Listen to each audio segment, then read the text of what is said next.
ಹಾಗೂ ಈಗಾಗಲೇ ಸುದೀರ್ಘವಾಗಿ ನಮ್ಮ ಅರವಿಂದ್ ಕುಲಕರ್ಣಿ ಅವರು ರಾಯಚೂರು ಬಿಜಾಪುರ ಅರವಿಂದ್ ಕುಲಕರ್ಣಿ ಅವರು ರಾಜ್ಯ ಪ್ರಧಾನ ಕಾರ್ಯದರ್ಶಿಗಳು ಅಖಂಡ ಕರ್ನಾಟಕ ರೈತ ಸಂಘ ಹಾಗೂ KN ಸುಧೀರ್ ಕುಮಾರ್ ಅವರು ರಾಜ್ಯಾಧ್ಯಕ್ಷರು ಈಗಾಗಲೇ ಹೇಳಿದ್ರು. ಮತ್ತೆ ಚಿಕ್ಕಣ್ಣ ಅವರು, ಸಿದ್ದನಗೌಡ ಪಾಟೀಲ್ ಅವರು, ಮತ್ತೆ ಬಹಳಷ್ಟು ಎಲ್ಲ ಪದಾಧಿಕಾರಿಗಳು, ಎಲ್ಲ ಇಲ್ಲಿ ಇರ್ತಕ್ಕಂಥ ಉಪಸ್ಥಿತಿರುವಂತಹ ಪದಾಧಿಕಾರಿಗಳೇ ಮತ್ತು ಬೃಹತ್ ಮಟ್ಟದಲ್ಲಿ ಬಹುಶಃ ರಾಜ್ಯದಿಂದ ಹಲವಾರು ಕಡೆಯಿಂದ ಬಂದಿರುವಂತ ನಮ್ಮ ಎಲ್ಲ ರೈತ ಬಾಂಧವರೇ, ಇವತ್ತು ಎಲ್ಲರೂ ಕೂಡ ಇವತ್ತಿನ ದಿವಸ ಇಲ್ಲಿ ಬಂದಿದ್ದೀರಿ. ಇಲ್ಲಿ ಇರ್ತಕ್ಕಂಥ ಏನು ಒಂದಿನದ ಒಂದು ಹೋರಾಟ ಅಂದ್ರೆ ನಮ್ಮ ಸರ್ಕಾರ ಇರೋದು ರೈತರ ಪರವಾಗಿ ಇರ್ತಕ್ಕಂಥ ಸರ್ಕಾರ. ನಮ್ಮ ದೇಶದ ಬೆನ್ನೆಲುಬೆ, ನಮ್ಮ ರಾಜ್ಯದ ಬೆನ್ನೆಲುಬೆ ಅಂದ್ರೆ ರೈತರಿದ್ರೆ ನಾವು ಇರ್ತೀವಿ. ಅದೇ ನಮ್ಮ ಸರ್ಕಾರ ಕೂಡ ತಾವು ನೋಡ್ತಾ ಇದ್ದೀರಿ, ಇರ್ತಕ್ಕಂಥ ಜನರಿಗೆ ಅನುಕೂಲ ಆಗ್ತಕ್ಕಂಥ ನಮ್ಮ ಸರ್ಕಾರ, ತಾವು ಕೇಂದ್ರ ಸರ್ಕಾರ ರಾಜ್ಯ ಸರ್ಕಾರ ತಾವು ನೋಡಿದ್ರು ಕೂಡ ಇವತ್ತು ಸುಮಾರು 1,40,000 ಕೋಟಿ ನೇರವಾಗಿ ಹಳ್ಳಿಯಲ್ಲಿರ್ತಕ್ಕಂಥ ಕಟ್ಟಕಡೆ ಮನುಷ್ಯನಿಗೆ ಮುಟ್ತಕ್ಕಂಥ ಕೆಲಸ ನಾವು ನಮ್ಮ ಗ್ಯಾರಂಟಿ ಮುಖಾಂತರ ನಾವು ಮಾಡ್ತಾ ಇದ್ದೀವಿ. ಅದು ಅನ್ನಭಾಗ್ಯ ಆಗಿರಬಹುದು, ಗೃಹಲಕ್ಷ್ಮಿ ಆಗಿರಬಹುದು, ಗೃಹ ಜ್ಯೋತಿ ಆಗಿರಬಹುದು, ಯುವ ನಿಧಿ ಆಗಿರಬಹುದು, ಮತ್ತೆ ಶಕ್ತಿ ಯೋಜನೆ ಅಡಿಯಲ್ಲಿ ತಮ್ಮೆಲ್ಲರಿಗೆ ಅನುಕೂಲ ಆಗ್ತಕ್ಕಂಥ ನಮ್ಮ ಕೆಲಸ ನಮ್ಮ ಸರ್ಕಾರ ಮಾಡಿದೆ. ನಮ್ಮ ಸರ್ಕಾರ ಬಹುಶಃ ಈ ಒಂದು ಸಂಪುಟ ಪುನರಚನೆ ಆಗಿದ್ದು ಆಗಸ್ಟ್ 3ನೇ ತಾರೀಕಿಗೆ. ನಾವೆಲ್ಲರೂ ಸಾಯಂಕಾಲ 5 ಗಂಟೆಗೆ ಪ್ರಮಾಣ ವಚನ ಸ್ವೀಕಾರ ಮಾಡಿದ್ವಿ.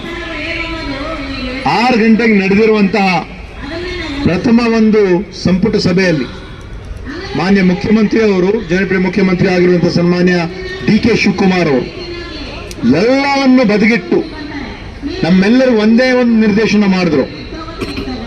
ಹಳ್ಳಿಯಲ್ಲಿರ್ತಕ್ಕಂಥ ರೈತರು ಬಹಳ ಸಂಕಷ್ಟದಲ್ಲಿದ್ದಾರೆ. ನಮ್ಗೆಲ್ಲರಿಗೆ ಒಂದೊಂದು ಜಿಲ್ಲೆಯ ಒಂದು ಜವಾಬ್ದಾರಿಯನ್ನು ಕೊಟ್ಟು ಮರುದಿವಸ ನಾವೆಲ್ಲರೂ ಕೂಡ ತಮ್ಮ ಜಿಲ್ಲೆಗೆ, ನನಗೆ ರಾಯಚೂರು ಇರ್ತಕ್ಕಂಥ, ಅದಕ್ಕೆ ನಾನು ಕೇಳಿದೆ ತಮಗೆ, ರಾಯಚೂರು ಇರ್ತಕ್ಕಂಥ ಬಿಜಾಪುರ ನಮ್ಮ ಪಕ್ಕದೇ, ಜವರ್ಗಿ ಮತಕ್ಷೇತ್ರ ಪಕ್ಕದಲ್ಲಿ ಬರೋದು ಸಿಂದಗಿ. ಈ ಕಡೆ ಹೌದು, ನಮ್ಮ ತಂದೆಯವರಾಗಿರುವಂಥ ದಿವಂಗತ ಧರಮ್ ಸಿಂಗ್ ಸಾಹೇಬರು ಯಾವಾಗಲೂ ಕೂಡ ತಮ್ಮ ಒಂದು ಯಾವಾಗಲೂ ಸ್ಪಂದಿಸಿದ್ದಾರೆ. ನಾನು ಖುದ್ದಾಗಿ ರಾಯಚೂರಿಗೆ ಅಲ್ಲಿ ಇರ್ತಕ್ಕಂಥ ಕೇವಲ ಒಂದು ಮೀಟಿಂಗ್ ಮಾಡಿ ಸಮಾಲೋಚನೆ ಮಾಡಿ ಅಧಿಕಾರಿಗಳ ಜೊತೆ ಮಾತಾಡೋದಲ್ಲ, ಪ್ರತಿಯೊಂದು ತಾಲೂಕಿಗೆ ನಾವು ರಾಯಚೂರು ಗ್ರಾಮೀಣ, ನಂತರ ದೇವದುರ್ಗದಿಂದ ಲಿಂಗಸೂರಿಂದ ಮಸ್ಕಿ ಎಲ್ಲ ಕಡೆ ಹೋಗಿ ಭೇಟಿ ಕೊಟ್ಟು ಅರ್ಕೆರ ಅಲ್ಲೆಲ್ಲ ಭೇಟಿಯಾಗಿ ಏನು ಸಮಸ್ಯೆ ಇದೆ, ಏನಾಗ್ತಾ ಇದೆ, ಅಲ್ಲಿ ಬಹಳಷ್ಟು ಸುಮಾರು ಅಲ್ಲಿ ಆಗಿದ್ದು ಬಿತ್ತನೆ 2,73,000 ಹೆಕ್ಟೇರ್. ಅದರಲ್ಲಿ ಹತ್ತಿನೇ 1,70,000 ಇದೆ. ನಮ್ಮ ಭಾಗದಲ್ಲಿ ತೊಗರಿ ಬಹಳ 70,000 ಹೆಕ್ಟೇರ್ ತೊಗರಿ, ಮಿಕ್ಕಿದೆಲ್ಲ ಸೂರ್ಯಕಾಂತಿ ಅಲ್ಲ, ಕಣಜ. ಕಲಬುರಗಿ ಅಂದ್ರೆ ಲ್ಯಾಂಡ್ ಆಫ್ ತೋರ್ದಾಲ್, ಕಲಬುರಗಿಯ ಕಣಜ ಸುಮಾರು 2,000 ಕೋಟಿಯಷ್ಟು ವಹಿವಾಟ ಎಲ್ಲ ಆಗ್ತದೆ ಅಂದ್ರೆ ಅದು ನಮ್ಮ ಭಾಗದಲ್ಲಿ ಕಲಬುರಗಿ ಜಿಲ್ಲೆಯಲ್ಲಿ. ಇಲ್ಲಿ ಇರ್ತಕ್ಕಂಥ ಸಮಸ್ಯೆಗಳು, ತಾವು ಹಲವಾರು ಸಮಸ್ಯೆಗಳನ್ನು ತಾವು ನಮಗೆ ಹೇಳಿದಿರಿ.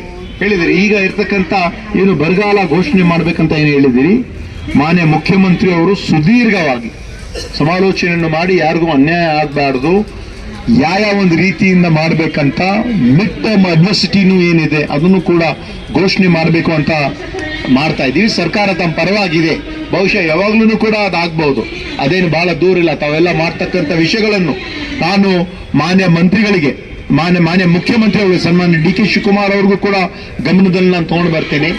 ಅದರ ಜೊತೆಯಾಗಿ ನಮ್ಮ ಬೃಹತ್ ನೀರಾವರಿ ಸಚಿವರು ಹಲವಾರು ಬೇಡಿಕೆ ತಮ್ಮದೇನಿದೆ ಅದರಲ್ಲಿ ಬರ್ತಕ್ಕಂಥ ವಿಷಯಗಳನ್ನು ಕೂಡ ನಾನು ಮಾನ್ಯ ಚಲುವರಾಯ ಸ್ವಾಮಿ ಅವರು ಕೂಡ ನಾನು ಹೇಳ್ತೀನಿ.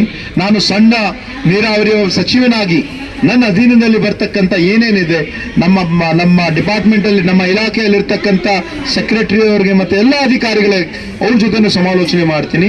ಕೃಷಿ ಸಚಿವರಲ್ಲಿ ಬರ್ತಕ್ಕಂಥ ಏನು ವಿಷಯಗಳು ಇರ್ತದೆ, ಅದನ್ನು ಕೂಡ ಗಮನದಲ್ಲಿಟ್ಕೊಂಡು ತಮ್ಮ ಒಂದು ಇದಕ್ಕೆ ಬರ್ತೀವಿ. ತಾವು ಮೇಕೆದಾಟು ಬಗ್ಗೆ ತಾವು ಹೇಳ್ತಾ ಇದ್ದೀರಿ. ಮೇಕೆದಾಟು ಪಾದಯಾತ್ರೆ ಮಾಡಿದ ಯಾರು? ನಮ್ಮ ಸರ್ಕಾರ, ಹಿಂದೆ ಇರ್ತಕ್ಕಂಥ ನಮ್ಮ ಪಕ್ಷ. ನಾವು ಅದಕ್ಕೆ ನಾವು ಬದ್ಧರಾಗಿದ್ದೀವಂತ ಮಾನ್ಯ ಡಿ.ಕೆ. ಶಿವಕುಮಾರ್ ಅವರು, ಸಣ್ಣ ಸಿದ್ದರಾಮಯ್ಯ ಅವರು ಹಲವಾರು ಬಗ್ಗೆ ಹೇಳಿದ್ದಾರೆ. ಇದು ಇರ್ತಕ್ಕಂಥ ಆಲ್ಮಟ್ಟಿ